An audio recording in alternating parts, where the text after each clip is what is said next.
What's up, everybody? Welcome back to the show. Today it's going to be very, very interesting, okay? We don't have one, but we have two guests on the show today. And I just want to say that these two guests are very, very inspiring in their own way. My name is Jin. What's up? I'm Ryan here. Hi, Shufe here. Yes. And Shufi, you just got back from Cherating, right? Yep, I did. I got back yesterday night. Oh, sure. The last time I went to Cherating Club Med, by the way, was when I was 12 years old. I've never been to Cherating. Oh, you poor soul. I'm It's so okay, sad. one day. Yeah. Club Med was awesome. When I was 12 years old, I went to Club Med and they had a lot of activities there. When I left, right, I kept bugging my mom for at least 2 years that I want to go back there. It was that fun. Really? What do you do at Club Med? I heard you just go there and play, right? Back then, there was like the trapeze. Yeah, I've never heard of It's still there. It's still there. It's still there? Okay, I've then never every been. night, right? Every night you get like different dance shows and whatever Right. not. It's quite fun. Sounds so fun. And free flow drinks. Like when I was a kid, I have friends who went to Club Med and I've never been, and they keep telling me the stories. I'm like, oh my god, where is this paradise? Like, I need to go now. Yes, maybe one day you One will. day, yeah. All right, today's show it's going to be very, very interesting because if you don't know, Disney's The Lion King is already out in cinemas. Go check it out right now. We checked it out last week. It was so, I wouldn't say surreal. It was so surreal It's so because it's so real. It messes with your mind because it's like it looks like a documentary. It's like David Attenborough's Planet Earth. Again, like that. Yeah. Just that they break out into song after once in a Yeah. while. You know yeah, what I if you mean? don't know any better, you'll be like, oh my god, how did they get the animals to do that? Yeah, You know? exactly.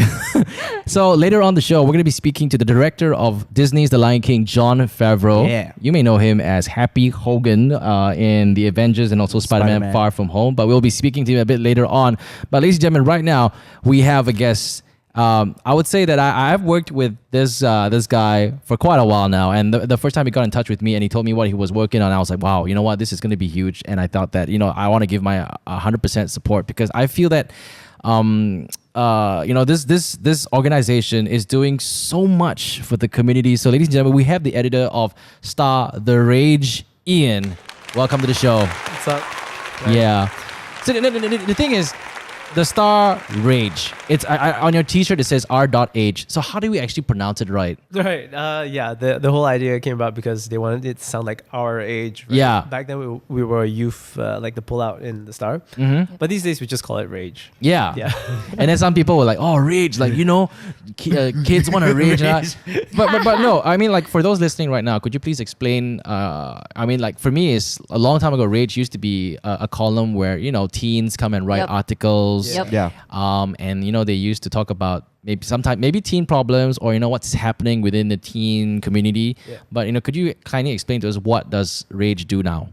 Yeah. So these days we do much more investigative journalism, mainly on social justice kind of issues, because we feel that that's what young people were really crying out for back then. So even when I know, back then that was the perception, right? Rage was doing all these teeny bopper stuff, and we're doing a lot of lifestyle entertainment. And that's how we first met. Remember? Yeah. I was still doing some entertainment stories, and you were with Hits back then, right? Yes. So that was kind of the perception that we had, that people had about us, and but we knew that young people really wanted something more, young Malaysians in particular. So we decided, let's ditch this whole game. Let's start doing serious investigative journalism, show the country that young people should be taken seriously. Yep. They just need to be given a chance, to kind of consume this kind of content and discuss these kinds of issues, and they could make a real difference. Yeah, and one of the first projects that I worked with Ian and the Rage was actually the anti-bullying campaign. And this is basically for us to promote Kindness Week. And the thing is, you see a lot of videos popping up on Facebook of students beating up students. Yeah. And then, it gets like millions of views. It gets like a few thousand shares. But the thing is, after that, you kind of ask yourself, what are we doing about it? Right? And for me, even before the bullying one, actually, I want to go back to the first time we Way met. back when, yeah. We did this thing about sexual grooming. That's right. Could you just please talk? To our listeners who probably have not watched it, could you just talk to us about how did that come about?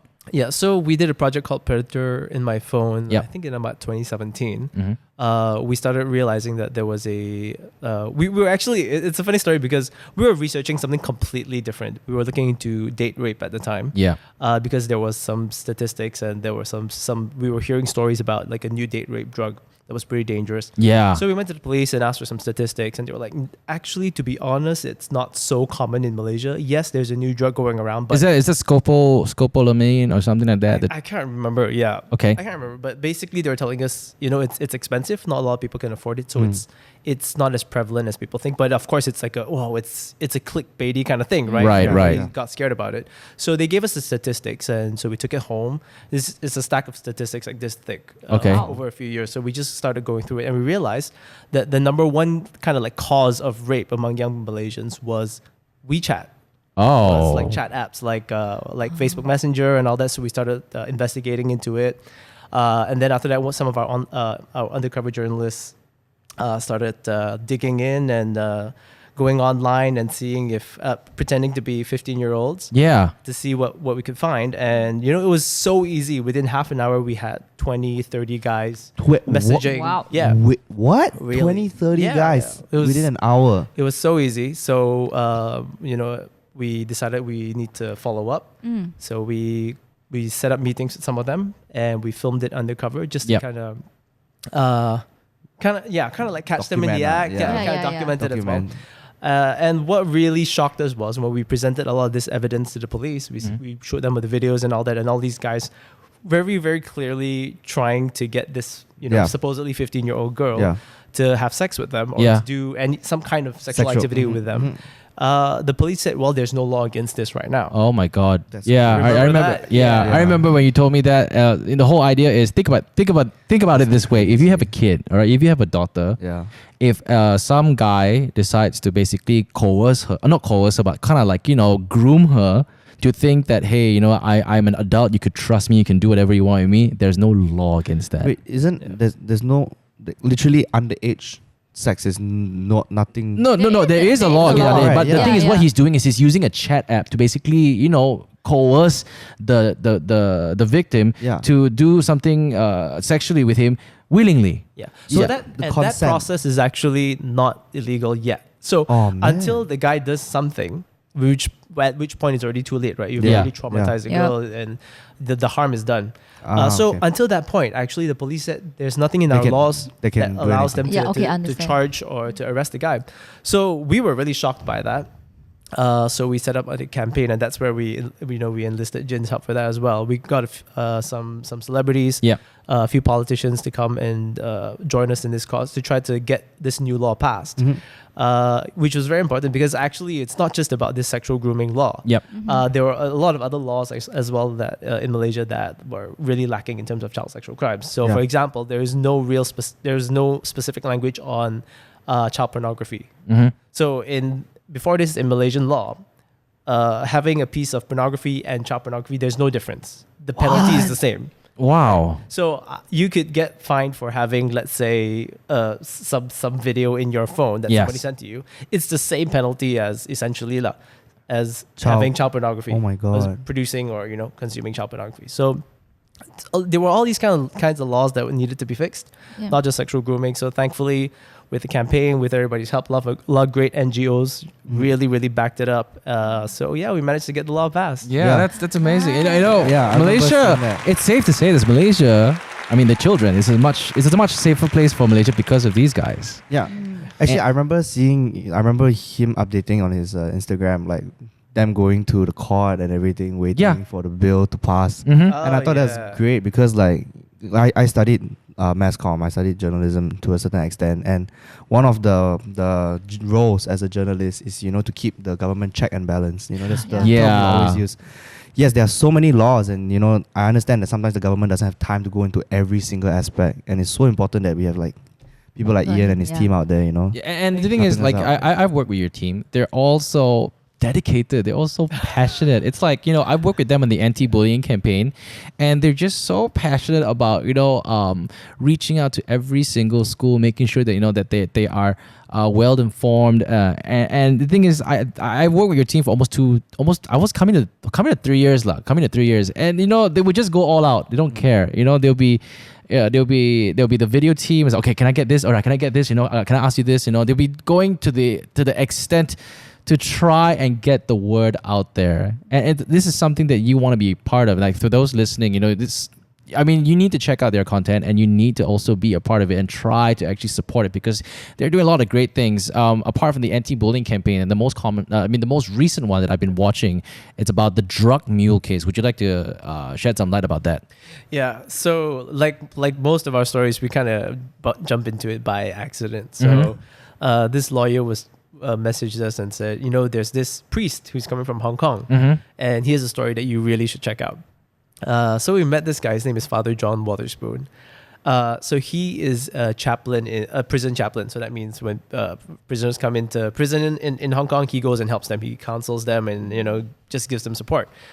So in the last few years, what he's done is he started realizing there's such a large number of drug mules going to prison in Hong Kong. Yeah, and just to explain to our listeners, drug mule is basically someone who's been assigned or been given a task to smuggle drugs from one country to another country. Am I saying it right? Yes, essentially. So so drug mules, you generally, I'm not a total expert on this, but you can generally divide them into two groups. All right. One is those who know what they're doing, they know they're carrying drugs, and the others who don't. So at least based on our investigations into this, we could tell you that most of the Malaysian mules don't know. Oh, or wow. in some way forced or coerced into doing it. And of course, there's this whole other debate about the death penalty, whether it's legitimate or not, because around the world, it's already been proven that most of the time the syndicate leaders are not the ones being sentenced to death. It's the drug mules. It's the ones that are carrying the innocent some innocent, some maybe not. Okay. But in any case, even if they knew they were carrying it, there are so many other factors behind that, right? Yeah. There could be coercion, there could be They really need the money. financial reasons, or in some cases in most cases they target people who are high school dropouts, people who are maybe don't have the same education that a lot of other people have about these kinds of issues. Yep. So they're much more easier to convince. So Right. they've never traveled before, they've never been on a flight, they don't know what's going on. Oh. So they target people like that. So is it really fair to sentence someone like that to death when you know for a fact Like that- they're tempted to do it, right? yeah, and you know for a fact that not the gonna syndicate stop. leaders are the ones that are never being caught. It's Yeah. always the mules. Yeah. Oh wow, and it's okay. So I've watched the videos. There are, I think, how many cases of Malaysians in Hong Kong right now that are being arrested and detained until further notice? We found in the past year alone, we found 25. Oh wow. 25. So and a lot of the people in who are in the know say that the 25 that you found are the ones who are caught, and they are still a lot more doing it that we don't know of. exactly that are That's accounted exactly what I was for. gonna say, yeah. And in fact, a lot of people were telling us that the way they operate is they will sacrifice one or two every time, Oh, so that the majority will go through, because it's a long process. When somebody gets caught with drugs in an airport, there's this whole legal process and everything, so it takes a lot out of the law enforcement. They've got to go and deal with that. So the rest can just jalan masuk lah. So that's how they kind of do it. Crazy. Yeah. Understand. Yeah. oh wow. And usually the ones that are caught are the ones with the smallest amounts. So those are the ones that Yeah. kind of. Yeah, so they don't Yeah. suspect. Yeah. Yeah. So you know what? If you're listening, make sure you go check it out. It's on the R.Age official Facebook page. Go check it out. There are a lot of things there. But I want to bring back to the time where we actually talked about anti-bullying, the bullying campaign that we were actually working really, really hard on. Like, okay, so this is very funny. This is a really funny story. I remember you coming to me, or one of your journalists coming to me and said, "Hey, we're gonna doing this anti-bullying campaign. Have you been bullied before?" And I'm like, yeah, and then it comes to a surprise to everyone, like, wow, Jin got bullied.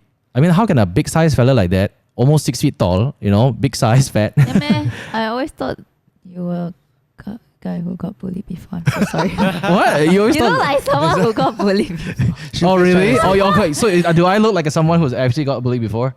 Yeah. Why? What makes you say that? I don't know because now you like to bully people, ma. What? So it's like, Yeah, but like I don't do it like, you know, yeah, like I mean, like you're it's not just- really bullying, lah. You're like making fun of people. Yeah, it was just for fun because we know we're close, right? Yeah. So they came to me and said, that, "Have you ever been bullied in school before?" I'm like, "We're doing this bullying campaign. Have you ever been bullied before?" It's like point blank. I'm like, you know, how can I say no, right? I'll be like, yeah, I have, and it's like, okay, cool. So we're doing this anti-bullying campaign. I want you to be a part of it because, you know, and then they showed me some videos. They showed me some statistics of how many students. Okay, one of the cases that we had to hear about is one boy who basically got bullied and he passed away. I can't remember his name. I can't remember into detail, but, you know, it went to that extent. And, you know, when they told me about all these things happening, it's like, you know what? I think I should be a part of this. And one of the first projects that I had to do was actually go to my old school and sit down on a chair. And they basically made me relive my moment of being bullied in school. And I still remember after that, I did the interview. I actually called all your journalists and I said that, you know what, I feel very, very weird right now. I felt that I've never felt so vulnerable in my entire life. You know, it's like more of like, okay, what's gonna happen? You know, I was so afraid that the people that I was although I didn't drop names, I'm like I'm 30 plus years old. I was scared. I was so afraid that these guys were. At that point in time, I was like, I remember telling one of your reporters, like, I'm actually quite afraid that, you know, I might offend some people and stuff like that. And then the best thing was, you know, they talked to me, it's like, look, Jin, you're doing this for the children, for the people, for the other students who was afraid to speak out. What you're doing right now is amazing. And I really applaud your team for that. And not only are they just doing their job, they're just, you know, they made me feel like I was doing something for the greater good. And I mean, like the kindness campaign, we just had the kindness concert. This is like this is the second year, Second year, right? second year. So obviously there's gonna be in the next year. So I mean, Hopefully. like based on what you've been working on, you know, the anti-bullying campaign, Kindness Week, how has that helped, you know, bullying in general? Do reports come back to you? Yeah, we're still receiving reports for what happened in the past year. Yep. Unfortunately, this is a difficult process. Yep. Teachers, schools, they have a lot to do already. So for us to want to ask them for these reports, it takes time. But I think at the very least, we know that from the workshop. So this year, what we did was, on top of what at the first year, we're pushing for a national kindness week in Yep. schools everywhere, right? So once a year, schools have to spotlight kindness, empathy, and these positive values in school rather than just academics, right? Yeah. So first year we managed to do that. The education ministry was like, wow, it's worked out well. So let's make this like an annual thing. Mm-hmm. So second year, what we did was we did a series of workshops in every single state. Okay. Wow. So we thought if we're going to do it, we're going to do it all the way. Yeah. No one's going to be left behind. So we went to every single state and federal territory in the country to do what we call kindness workshops. Right. So that's where we empower students and teachers to go back to their own communities and then to kind of spread this message. So at least we know the feedback from that has been amazing. Yes. A lot of teachers say, you know, we've been crying out for information like this. It's not that we don't want our schools to be kinder. It's not that we don't want, you know, to have a better relationship with the students. It's just we've never been taught how. Mm-hmm. You know, the guidelines are still about corporal punishment. It's still very much a discipline-based system. It's all about punishing them whenever they do something wrong. But there's never any kind of like bridge building or, you know, kind of empathizing with the student and trying to understand the kind of difficulties they go through at home. So when we did this, we got like psychologists and you know, we got lots of different experts on board to create this kindness workshop syllabus. And teachers were just blown away. They just said, "We love this. Can we do this every year? Can we do it for an entire week? Can we have every school, every teacher, you know, be given this training?" So that's kind of like the best thing that's happened this year. Yeah, and it's becoming a trend, you know. It's like every school, right, is trying to fight against each other, friendly competition, because like you know, it's like everybody gets something like more of like a sort of like, I would say, recognition, like an award if, you know, if their school kind of achieves something. Like the school that I visited, the headmistress actually got the kindest headmistress in the whole of Malaysia, which was amazing. Yeah. And it is so emotional, you know, that kindness week at a time. You know, you had teachers going up talking about their experiences. You have students going up talking about the experiences, who they think is the kindness, and it got so emotional. And for me, it's like, wow, I've never seen such a feel good event in a long time. I mean, most of the time, right, it's us going for concerts. Yeah, go crazy, yeah. everything. This is like, you have the concerts, okay, you have the music, then you have the students going up, and the thing is, it was so cute because some of the students, right, were afraid of public speaking. Yeah. But then when he choked up on stage, right, everybody was like so Applauding. supportive. Oh, wow. And then I'm like, wow, you know what? I never had that in my days in school. Yeah, lah. you make me wish like I had Kaido's week when I was still in school. like, Exactly. Yeah. You know why? I got a story to share. What? Because you guys always like ask, right? Have you been bullied before? Have you been bullied before? Yeah. But for me, it's like I have been a bully before. Huh? Yeah. Oh, okay. People never ask play, that, man. but- Chili party, you know. No lah, but for me, I'm not the kind who, I'm not the, how to say, not You- the active one. I'm not the one who Beats people up. beats people up or like, I don't verbally abuse people. But it's like, okay, for me, right, when I was this happened in primary school.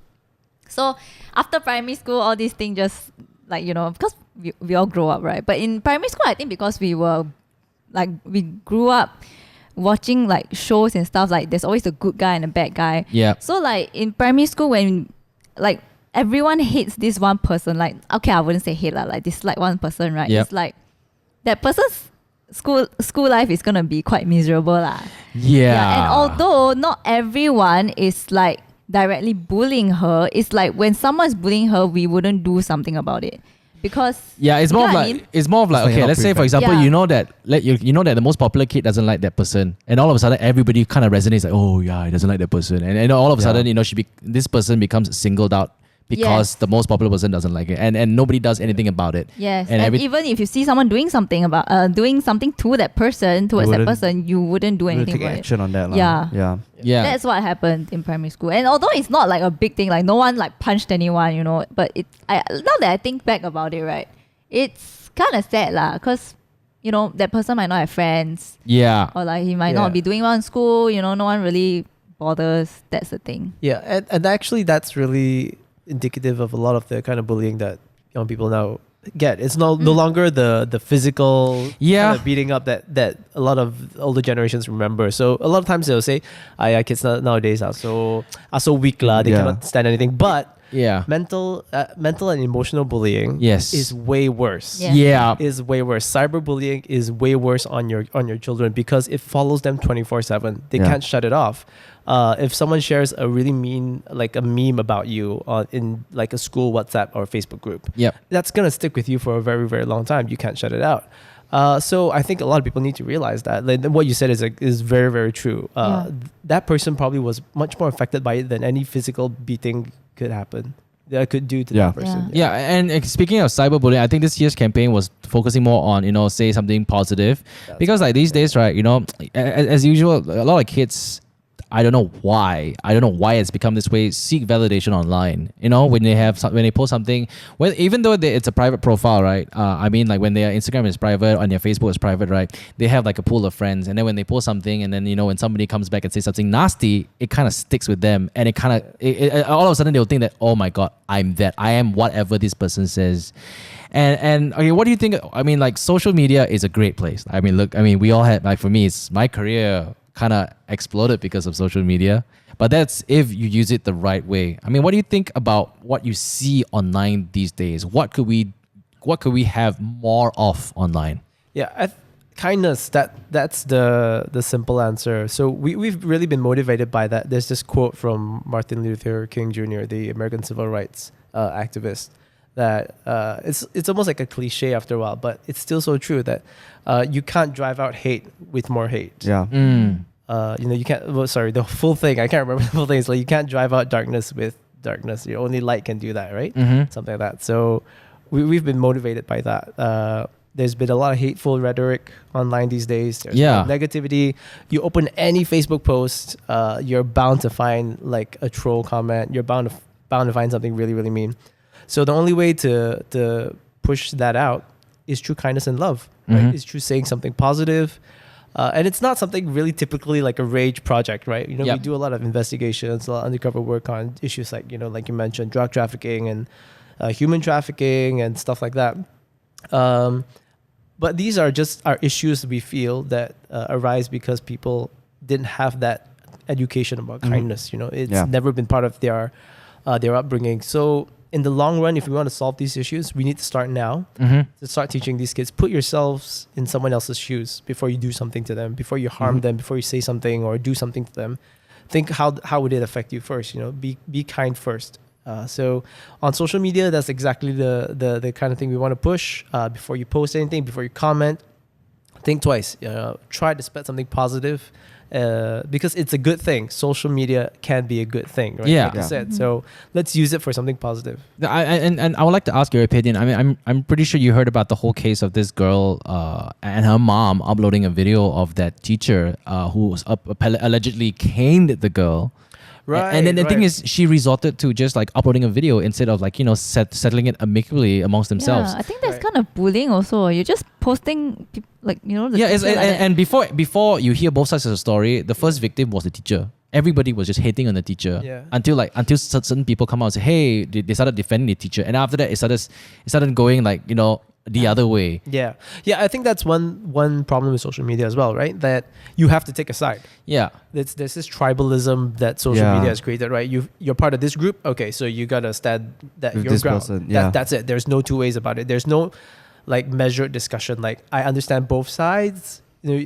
Social media kind of forces you to take a side. yeah. So I feel like in both sides there were mistakes. Yes. So for Yeah. example, with the teacher, caning seemed to be a bit out of hand. Yeah. It seemed to be a bit severe. Plus, I'm of the view there's so many studies that say that caning doesn't really help. Yeah. The development of the child at all. Mhm. So there is a case against that, but that's the story for another day. So clearly something went wrong on the teacher side as well.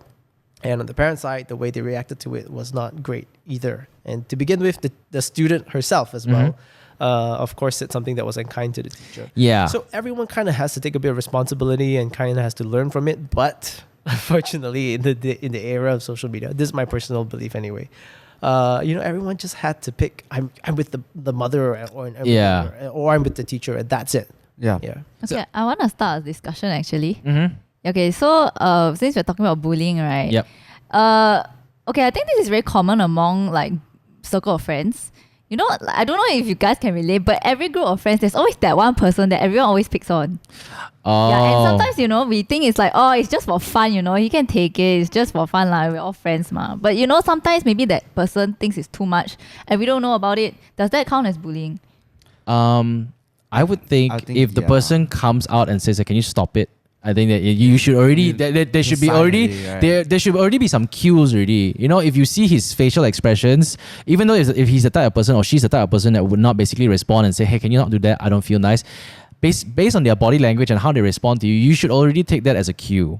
Just because they don't respond and don't verbally doesn't mean you can pick on that person a lot more. That's what I've realized lah. Because like for me is there are certain times when someone calls me something, I'll be like, okay. Sometimes I'm very okay. Look, to be honest, today I'm a very thick-skinned person. Okay, but not until when I remember when your team actually called me up and said, hey, can you talk about how you were bullied? I was like, I realized that, okay, I was a bit scared lah. But today I would say I'm a very thick-skinned person. But if someone tells me something and says something to me that I don't like, I'll be like, hey, you know what? That's not very nice lah. Can you not say that to me again? And I'll make it very apparent. And the thing is, not everyone is like me. Not everyone will be as exactly. vocal as me. Yeah. And I feel like this is very common among circle of friends who are guys. Because, guys' humor is Tough a love. bit different. Yeah, guys, bros. Yeah, so Yeah. for them, bros, it's like, it's not just being kind, Yeah, it's like when hey, you make joke. this or fella you- cannot drink one, right? Come, let's force him to drink until exactly, he gets drunk. exactly, that kind of thing. Yeah. I think that's a broader problem with our culture, right, as Yeah. Malaysians as well, where people are who are too kind. Suddenly you're like, wow, what's this person up to? Yeah. Yeah. We've reached that point, so that's why this campaign is. It's just about telling people it's okay to be nice. Yeah. Yeah. It's okay to be nice. You don't have to be. I came from a background like I grew up in a place called Jinjang, where Oh, okay, which is yeah. a rough town, and then after that moved to Selayang Baru, which was also kind of rough. But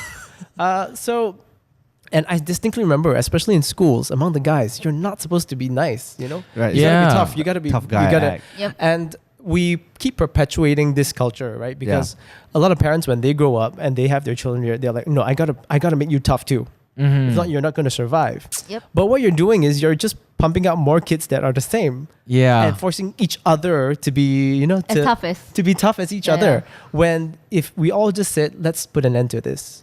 I didn't enjoy my schooling years that much. Mhm. I had some great friends who helped me through, but in general, the culture was really bad. We were Right. always worried about getting Yeah. beaten up. We were always worried about being, of being seen as being the 乖仔, you know. Yeah, and, yeah. And then they're going to pick on you. So if we all just took a stand and said, you know what, let's all be kind. Let's all be nice to one another. Let's create a new culture. Yeah. Then this kind of like negativity won't have a chance Yeah. to go. It's not necessary for me to teach my kids to be tough and to be angry and to be mean in order to survive. I can just tell them, be nice and you'll be fine. Yeah, maybe Yeah. maybe maybe this is in no way related, but maybe in some way related. Maybe that's why, right? When we go to foreign countries, right, and then when someone just comes in the lift and say that, hey there, how's your day? We're like, we just keep quiet, and we don't know how to respond. Yeah. Because like in Western countries, like particularly like in the States or Australia, they're generally nice. Yeah, they just spark out conversations. They just spark out conversations, and you be like, "What do you want?" Automatically, whether it's an Asian or white person, when they start talking to you, you automatically think that, "Hey, what do you want from me? Are you trying to rob me and stuff like that?" So I'm not sure whether it for me, is in my opinion, I kind of think it kind of relates in a way because like you mentioned in school, as long as you're the nice one and you're the kind one, right, you'll always get picked on. And then in my experience in high school, everybody tries to be the big taiko, right? Yeah. And when they become the big taiko, one thing leads to another. You want to be a taiko, okay, you join a gang. Okay, you want to be the big brother, all right, you form your clique. And then your clique will suddenly become like some gangster club or something like that. And then after you'll start going around and recruiting more people and say, hey, you don't want to go into trouble, right? Okay, you join us. And for me, I'm not sure if that culture is still ongoing in schools. I hope not. As far as I know, in my school, Stella Maris, I don't think that culture is going on anymore. Everybody there the culture is gone. But I'm pretty sure there are still some of these things still going on. The problem is now it's gone online. Oh. Because it's easier to hide yourself online. Wow, last time my cyberbullying. secondary school, because now it's not like that anymore, but way back when, like I think my seniors, like Dennis. Yeah. Yeah. Oh my god, my school, they have like this freaking like not ritual, it's like a yearly thing where like the Form 4s and Form 5s, right, they will just pick a date. I think it's a fixed date every year. Then they will go out to the padang and fight each other, What? Legit one. Like, So just go and every day, fight. right? Every day of that, every year, right? That Yeah. day, right? There will be a police car waiting outside. Oh, Because wow. they know it's gonna happen. Yeah, but it didn't really happen when it came to my batch. Your yeah. bad. Okay. So it died down already. But way back then, my school was like, Okay. yeah, legit people being parang and all that stuff, What? Yeah, it's like they want to show like which form is more superior. That's what they did. So what Damn happens scary. if Form 5 is more superior? What did they gain from that? I don't know. They just want to fight. I don't know why. Yeah. But yeah, it was the culture So- at the time. But unfortunately, I feel that, and then given our experience doing this project and seeing the comments on social media, there will be people out there who feel like, that's what builds your character. Yeah. There are still people who think that way. And sadly, some of them are parents. Yeah. Yeah. Yeah, so we all grew up differently, and Yeah. we try our best to understand where they're coming from. So we try to tell them that there is a better way, where your kids can grow up in a happy environment. Doesn't mean they're any less than the tough kids out there. It's just that they have a different type of toughness. They have an Yeah. emotional strength. And you want to build character, like send them to the scouts or something, like don't fight each other. there are lots of ways to do that. So Yeah. So now, like the whole kindness week campaign has been going on for 2 years now, and it's basically taking place in like a high school or primary school. Now we all know that bullying doesn't just happen in high school and in primary school. It happens in workplaces as well. It happens in the open. It happens to adults, not just young kids.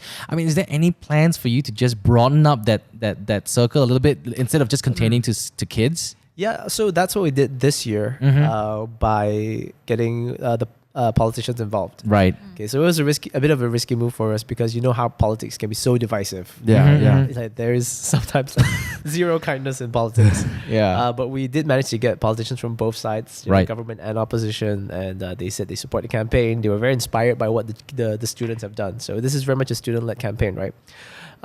So we are doing that because we feel that they kind of represent broader society, and hopefully that kind of trickles down. On top of that, we also did the kindness challenge this year. It's like a WhatsApp chat bot. If you sign up, it'll send you a challenge every day. Yeah. You have to do it to be Ooh. kind. So this is for like members of the public. Most of our program, which we've developed, is more for students and teachers, but this is something that members of the public can get involved in. And response was great.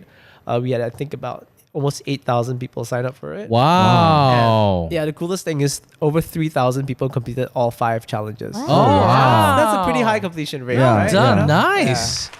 So what are, I mean, okay, I'll be honest, I didn't sign up for it. Hey, but You hey, are a bad kindness ambassador.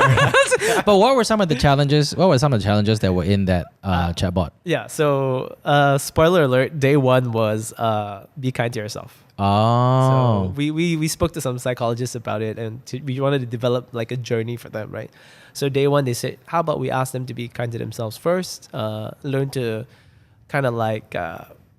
you know, because a lot of times people are mean because they feel bad about themselves. Yeah. You lash out at other people because maybe Someone lashed out at you or something. exactly Yeah. there's some unresolved issues, or you're just angry at yourself. You know. Mhm. So the first step was look at yourself in the mirror in the morning, Mhm. say something nice to yourself, Oh, wow. Okay. and then post it.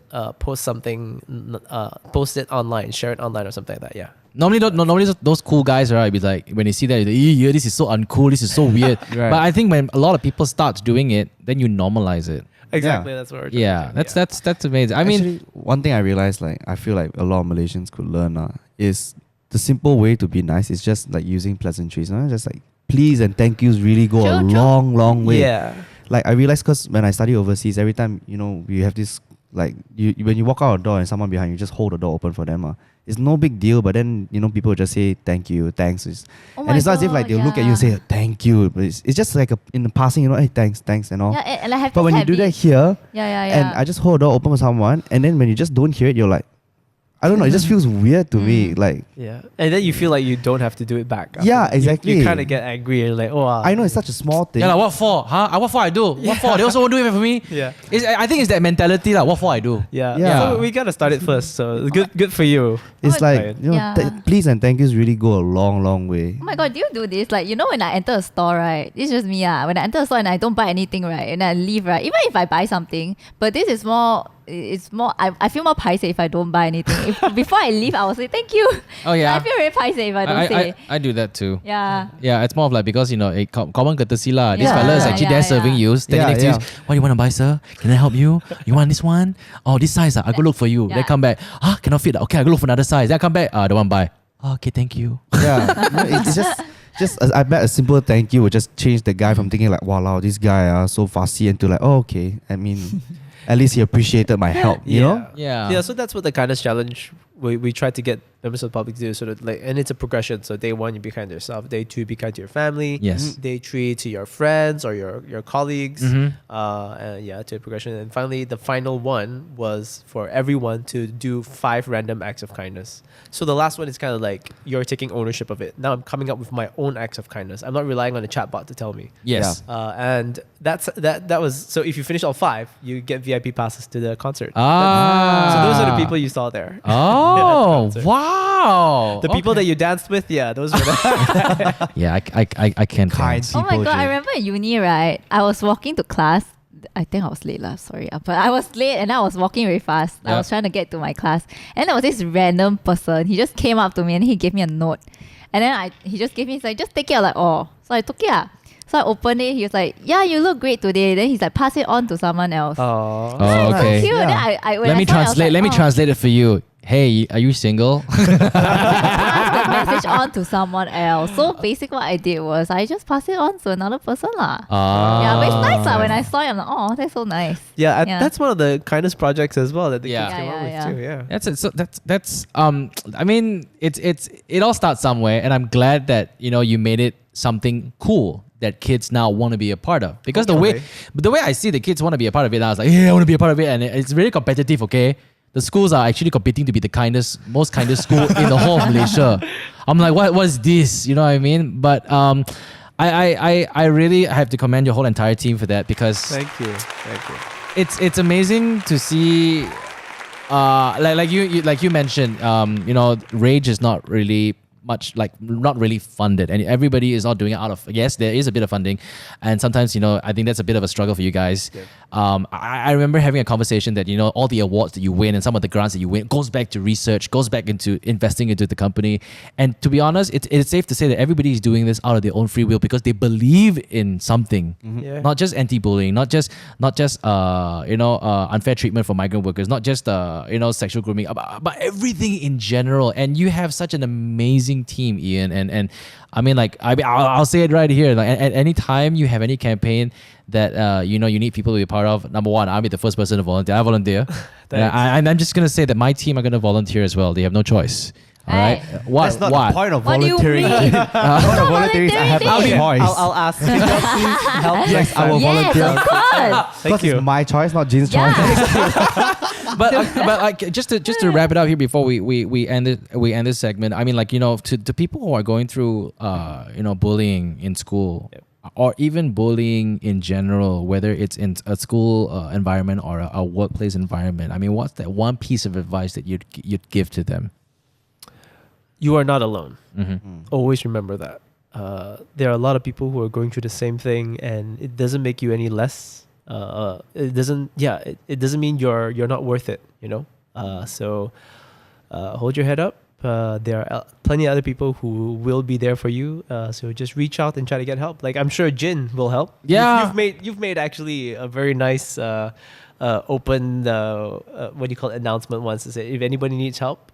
You guys know where to find Ginny Boy. Yeah, I mean, like, people do DM. I mean, Facebook always during the campaign, I get people like messaging me privately. I mean, I don't really publicly talk about it because everybody's have their own privacy. I mean, I'll say it. I mean, generally, yes, people do get in touch. They also in response to the video that you guys did with me to basically come out and say, yes, I was bullied, but this is how I handle it.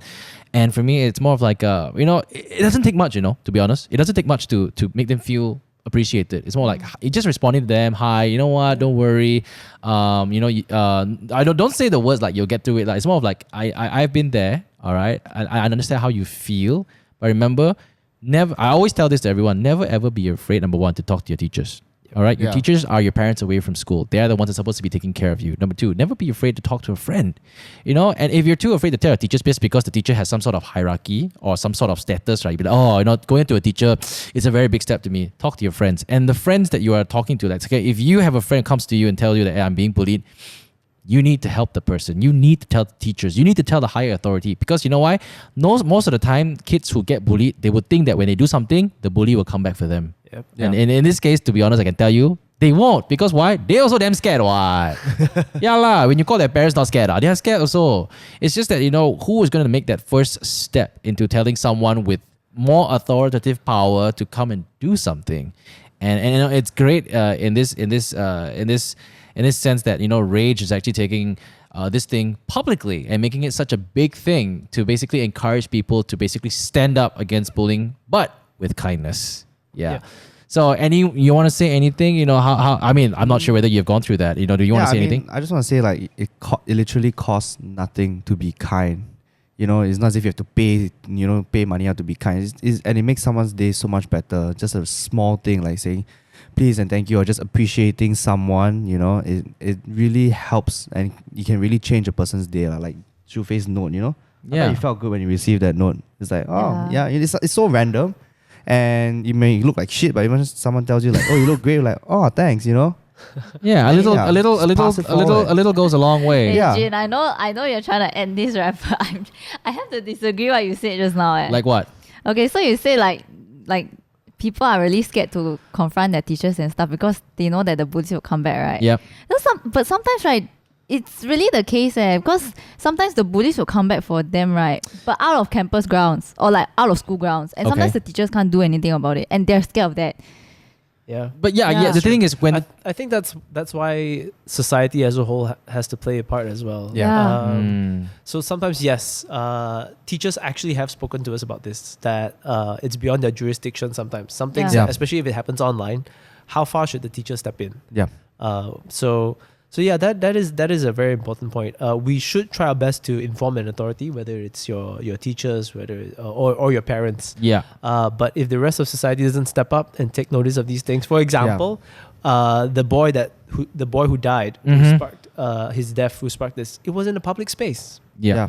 And his life was lost so needlessly. So if there was that culture of kindness of taking care of each other, instead of there's this Malaysian thing where you try not to be so bad, right? Don't so kepo. Yeah. So, but if we all cared a bit more, then even cases like that, they're outside of school, we'd be able to make a difference. I mean yes, because outside of campus grounds, they will come back, and that's the case. But it's they have to start somewhere, and as a teacher, as someone who basically is the carekeeper or the gatekeeper or the carekeeper of the whole entire school, or the headmistress, they need to reach out to their parents. I mean, I'm not just saying that it only ends there. I'm pretty sure the teachers will be responsible to try and basically calm the situation down, get the parents involved, get the bully's parents involved, and make them understand what's going wrong, and also teach the bully what they're doing wrong. It's not just as simple as just like telling them and then they'll be protected. I'm pretty sure there are a lot of things that goes into trying to solve the problem, not just by just telling the teachers. So I'm actually very happy to hear that there's this kind of movement going on, because like what I said about last time, my class in primary school, right? I wouldn't want that to happen again. Yeah, because when I grew up, I realized like that's so stupid. Right. It's really so stupid. Yeah. So next year you're gonna be a part of it, Kindness Week, okay? All right, you've already signed up for it. All right, it's done.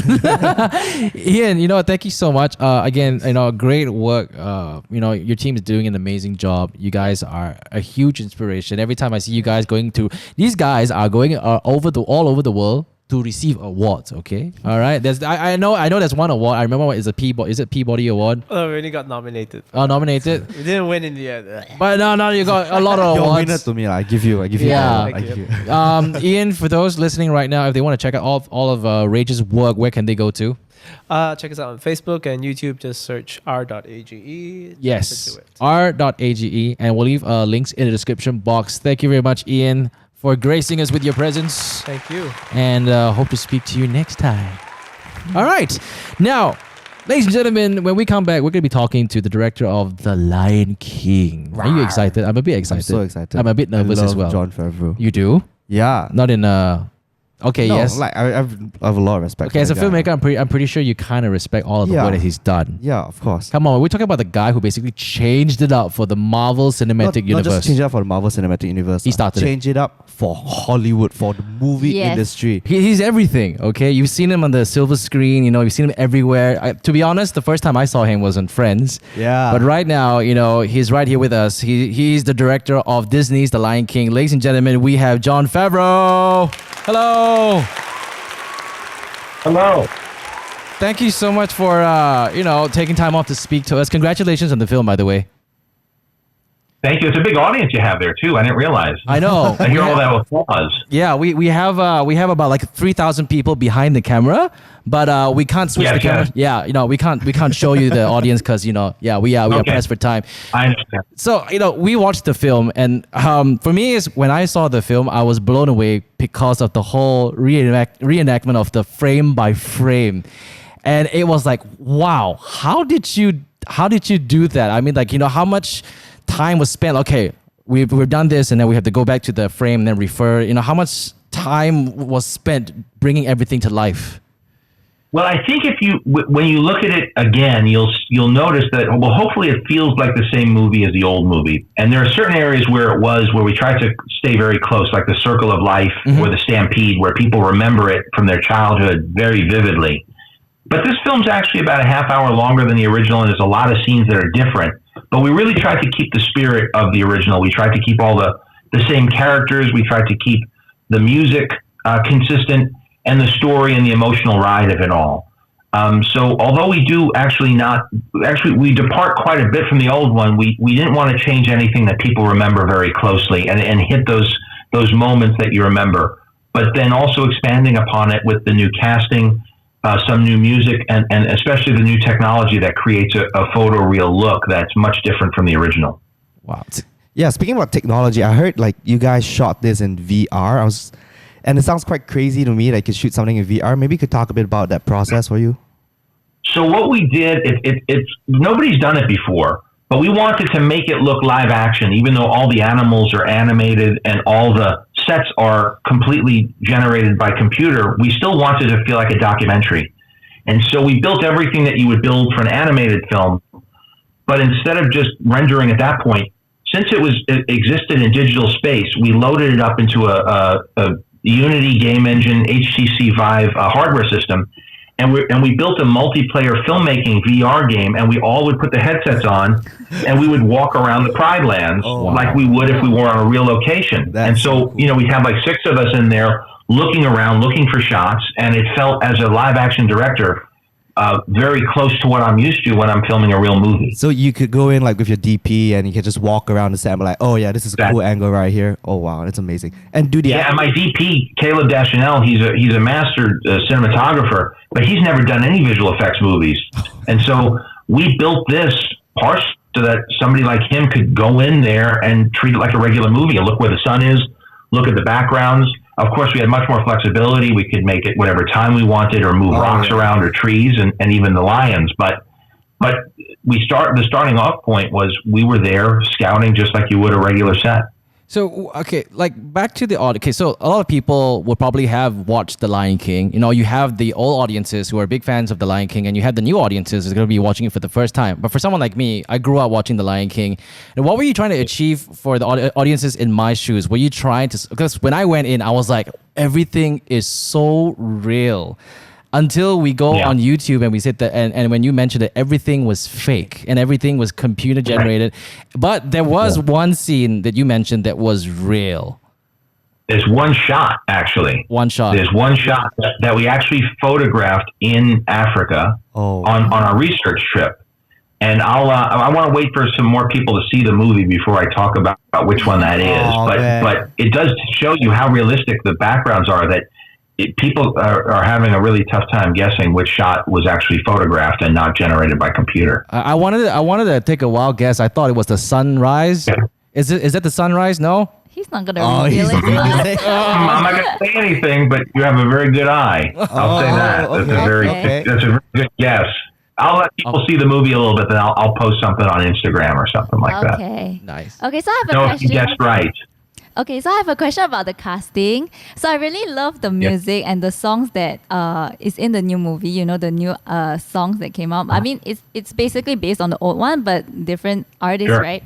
Yeah. So you had Donald Glover and Beyonce. I was just wondering if you guys cast them based on their singing, like their voices for the songs first, or is it mainly just based on the movie itself? That's a great question. We really tried to cast people as though we were doing it for like a Broadway show, where they have to do everything. And in the case of all of them, certainly Beyonce and Don, Billy Eichner, who plays Timon, I knew he had a great voice. Seth Rogen, I didn't know if he could do it or not, but I thought that he had enough character, and that role doesn't require that great of a singing voice if he hadn't. But the idea was to get people who could do everything. And in animated movies, you get away with switching voices if you want to, but I didn't want to do that. I wanted to treat it, I wanted to feel more human. And if it was a stage show, you would hire people who could do everything. I feel like a lot of acting comes out in the singing, and I didn't want to switch people up. And we didn't auto-tune or anything. And in the case of Beyonce, I knew that Can You Feel the Love Tonight was going to be a song she would have to sing. And so thinking of her interpreting that song felt really special. And remember, we're looking for things to make this, for people like you who grew up with the original, we wanted to put things in that made it exciting and different and interpreting in a different way, because we knew we couldn't change the story too much. Yep. If you make a movie called Lion King, you can't put in a whole new set of characters in and change what happens in it. People have a connection to it. Yeah. And so we were very limited as what we could explore. And that's why we put so much work into the casting and into the look and into the music and into the technology, to give you something new that was exciting without changing things that would have made you feel like you were, it was somehow, not staying true to the movie you grew up with and loved. Right. So how much R&D did you have to go through with regards to the animals? Did you have to study every animal in detail to understand, how you could basically, use their emotions and stuff like that to fit the character and stuff like that?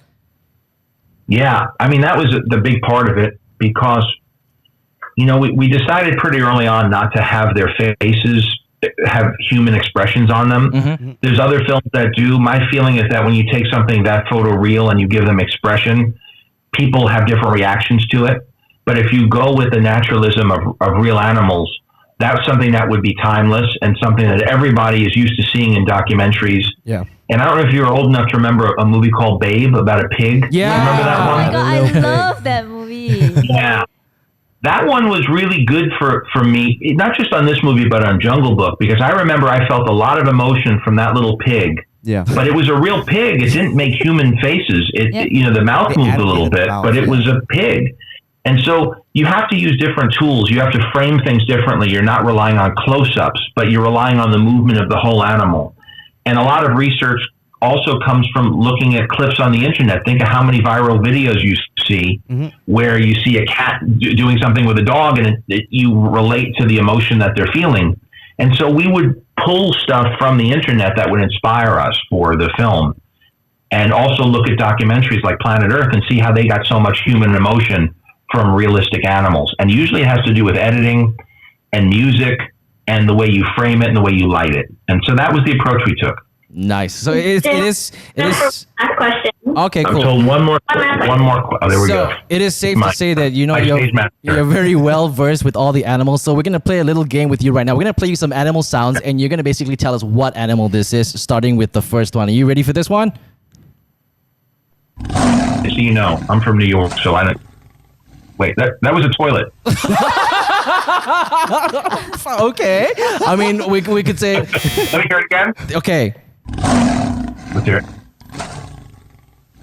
That's a lion. That's easy. Yeah, That's right. That's right. That's a lion. Okay. good. All right. Here's the second one. All right, we got three. This is the second one. This one is a little bit tricky, but if you can get this, this will be fun.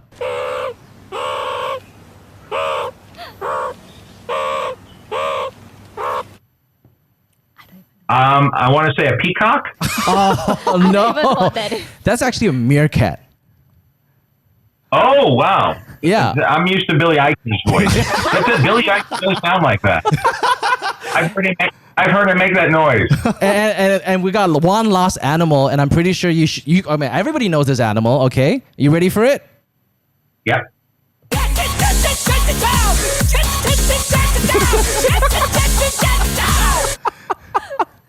I don't know. What is that? No, that's basically a song that went viral. It's called "What Does the Fox Say." Do you remember that one? Oh, yes, I do. Yes. John, thank you so much. I know you're pressed for time, but thank you so much for speaking with us. Congratulations on the movie. It's really nostalgic to go into the cinema and watch something that you grew up with, and singing that, being so realistic, and everybody was basically singing in a cinema. But to me, it's like my favorite song is like, I just can't wait to be king. It's so nice to see all these things brought to life again. And we just Thank wish you all the best. I know you have a lot of big things that are coming up your way. Congratulations. And hopefully one day we'll Thank see you you. here in Malaysia. I would love to. Take Yes, care. please Pleasure come talking down. to you. A lot of Can I fun. ask one last thing? Yeah. Will there be a Lion King 2?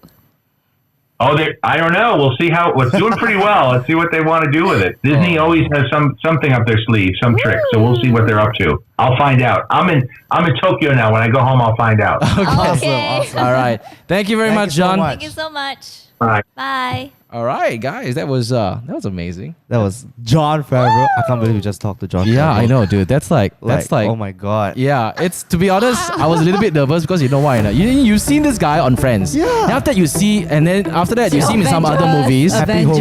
Not only Avengers, this was the guy Yeah. that basically kicked off the whole Marvel cinematic universe. Yes. He Honestly. basically directed Iron Man 1. Yes, Man Iron and- Man 2. Yeah. Iron Man, yeah. Both. And then he said that he never expected Iron Man to blow up, and because of that, the Marvel Cinematic Universe, it is what it is today. And it's Yes. crazy, like he directed Iron Man without having a full script. He's like basically winging it as he Yeah. went. It's crazy. And now, he's good. done. Okay, basically, before, when he was directing Iron Man, Disney haven't bought over Marvel now. yet, yeah. Now, right now, he's doing everything Disney, man. So yeah, you know what? Lion King, Disney's Lion King is out in cinemas. Go check it out, okay? We've watched it and it's very nostalgic. Everything's It looks so so real. real. Looks Yeah, it feels so like you're real. watching a documentary. The animals, the jungle, I tell you, you would think you're watching National Geographic, no joke. Yeah, and just that, these animals suddenly just break out into song. Yeah. So we just want to give a big shout out to Disney for hooking up this interview. Thank you so much. Make sure you check out Disney's The Lion King in cinemas right now. Thank you so much for listening. Be sure to check it out on Spotify. Check us out on iTunes. And if you want to watch our faces and also check out the interview that we had with Jon Favreau and look at his beautiful face, check it out on youtube.com/JinnyBoyTV. Thank you very much, guys. We will speak to you next time.